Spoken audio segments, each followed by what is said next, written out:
Mesdames et messieurs, bonjour, bonsoir et bienvenue à tous dans ce rappel de l'actualité du vendredi 25 juillet sur Gabon News. On commence tout de suite par cette affaire de la famille de maître Athanase Ndoye Louri qui fait le pied de grue au ministère de la Justice à Libreville. Selon les membres de cette famille, leur frère serait détenu depuis le mercredi 16 juillet dernier par des éléments de la police judiciaire. Il crie à l'acharnement et demande à ce que justice soit faite. Regardez ce reportage de Patrick Chafferi et Martial Tsanga.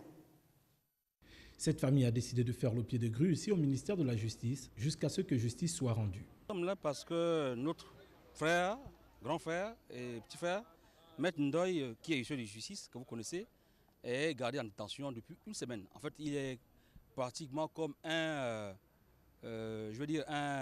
prisonnier. Il ne peut pas bouger depuis une semaine. Je n'ai jamais vu quelqu'un qu'on garde à vue pendant une semaine. On ne sait pas pourquoi. Donc nous venons demander, nous venons au ministère que justice soit faite tout simplement, qu'il fasse sa justice.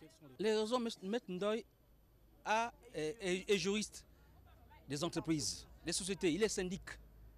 Il a un dossier qu'il gère, il a eu un jugement tribunal qui lui confère ce droit-là, qui demande la liquidation de cette société-là. Voilà le problème. Et on se demande pourquoi jusqu'à présent, il n'est pas au parquet, il est toujours assis, il dort assis sur une chaise, je dis bien sur une chaise. Il dort sur une chaise. Il est surveillé, là, à présent, alors où je parle là, il vient de faire la perquisition dans son cabinet. Pourtant, le droit apprend qu'une garde à vue selon les cas ne peut excéder les 48 heures. Mais aujourd'hui, sans aucune explication valable, selon la famille de cet auxiliaire de justice nommé Athanase Ndoye Louri, placé en garde à vue, celle-ci est à près d'une semaine. Pour la famille, ce mouvement résistera tant que leur parent restera toujours détenu dans les geôles de la police judiciaire. C'était le reportage de Kenny Ongori. Un nouveau-né dans l'opposition gabonaise.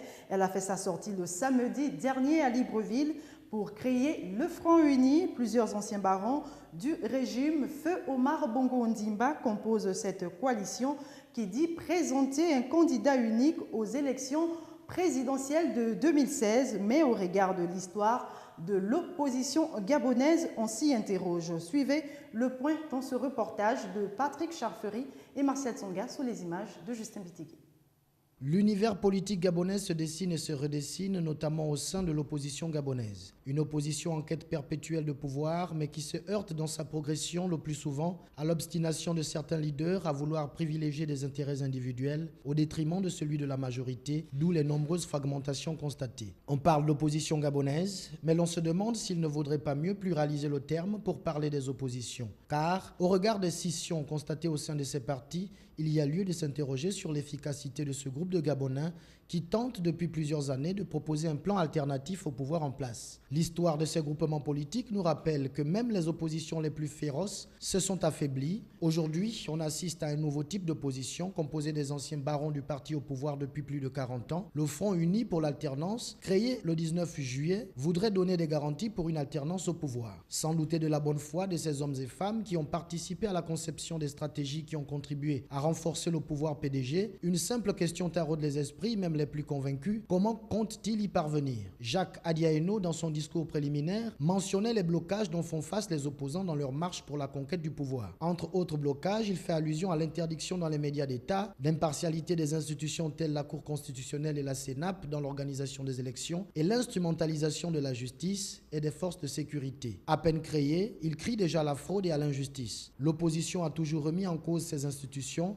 mais à chaque élection, elle s'en remet toujours à elle. Doit-on s'attendre au même scénario après chaque élection? L'avenir nous le dira. Pour mieux servir les populations, la nouvelle maison du service médical d'urgence et de réanimation de la Caisse nationale de sécurité sociale a rouverte en fin de semaine dernière à Libreville en présence de plusieurs personnalités dont Jacques Denis Tsonga, gouverneur de la province de l'Estuaire et les deux derniers directeurs généraux de la CNCS. Suivez ce reportage de Kenny Ongori. Bénissons donc Dieu et demandons-lui de répandre sa bénédiction sur tous ceux qui travaillent dans ces lieux. C'est par cette messe que la cérémonie de réouverture du service mobile d'urgence et de réanimation a été faite en fin de semaine dernière à Libreville. Le SMUR, créé en 2006 grâce à son prédécesseur, l'actuel directeur général de cette structure, lui rend un vibrant hommage. En 2006, la direction générale créa le SMUR CNSS dans l'optique de venir en appui au SAMU, à la Croix-Rouge gabonaise, pour répondre efficacement aux différents cas d'urgence préhospitalière que vivent nos populations. Je serais injuste,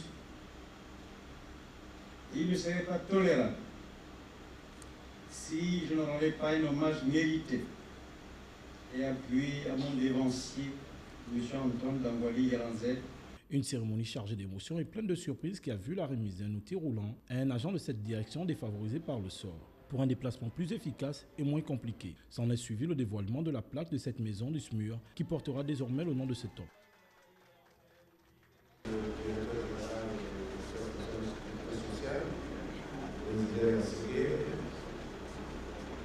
Pour avoir osé donner mon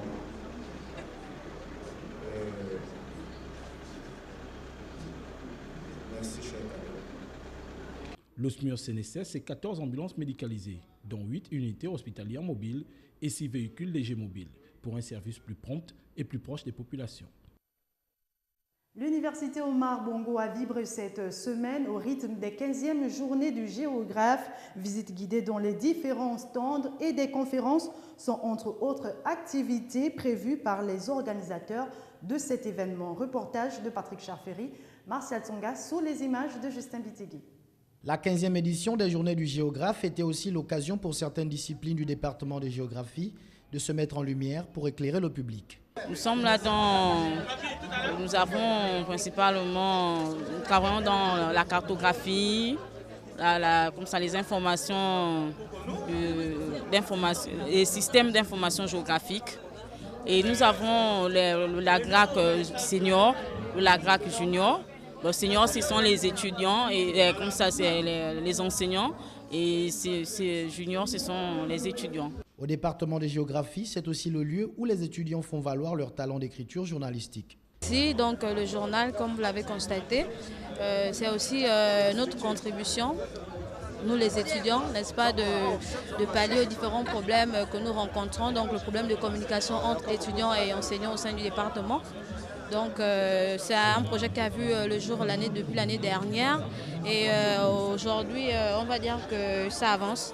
Ça avance puisque nous en sommes à notre 3e numéro, c'est un bimestriel et voilà, les étudiants en demandent, donc nous ne sommes que satisfaits. Voilà. Les journées du géographe sont une belle occasion pour les étudiants de l'UOB de se faire une idée sur la géobois, la géomorphologie, la cartographie, l'écosystème et bien d'autres termes liés à la géographie.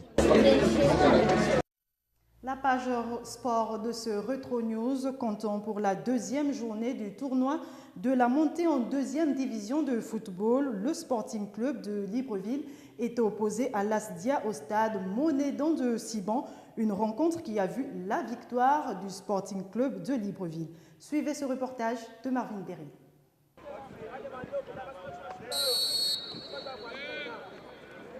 2-0, c'est le score final de la rencontre qui a opposé le Sporting Club de Libreville à l'ASDIA ce 23 juillet au stade extérieur du complexe Monédan d'Osiban. Comptant pour la 2e journée du tournoi de la montée en 2e division dans la poule A. Les buteurs de cette rencontre, Frédéric Adamou sur un pénalty en première période et Ariel Ekiki Assoumou de la tête sur une passe de Frédéric Adamou à la grande satisfaction du groupe. Aujourd'hui, nous avons la joie, c'est une satisfaction pour nous de gagner par rapport au travail que nous faisions. Donc, ce n'est que le fruit de notre travail. C'est notre challenger. On venait de gagner. C'est le seul dans la poule qui nous dérangeait un peu. Même en championnat, on a joué, ça a toujours été un match nul. Playoff. Aujourd'hui, nous avions gagné, c'est que nous sommes les meilleurs. Même au-delà de cette belle victoire, l'équipe reste tout de même prudente et envisage corriger un certain nombre d'erreurs observées durant la rencontre. Le football n'est pas une science exacte. On va faire davantage des efforts pour pouvoir améliorer ce qui a été mauvais et évidemment continuer à bien faire ce qui a été bien. À un certain moment, quand on a dominé à 2-0, les gars se sont un peu déconcentrés. Donc il va falloir corriger ça, travailler la concentration, la détermination. Pour sa première sortie dans cette compétition, le Sporting Club de Libreville réalise là une bonne opération qui lui permet de mieux aborder le reste de la compétition.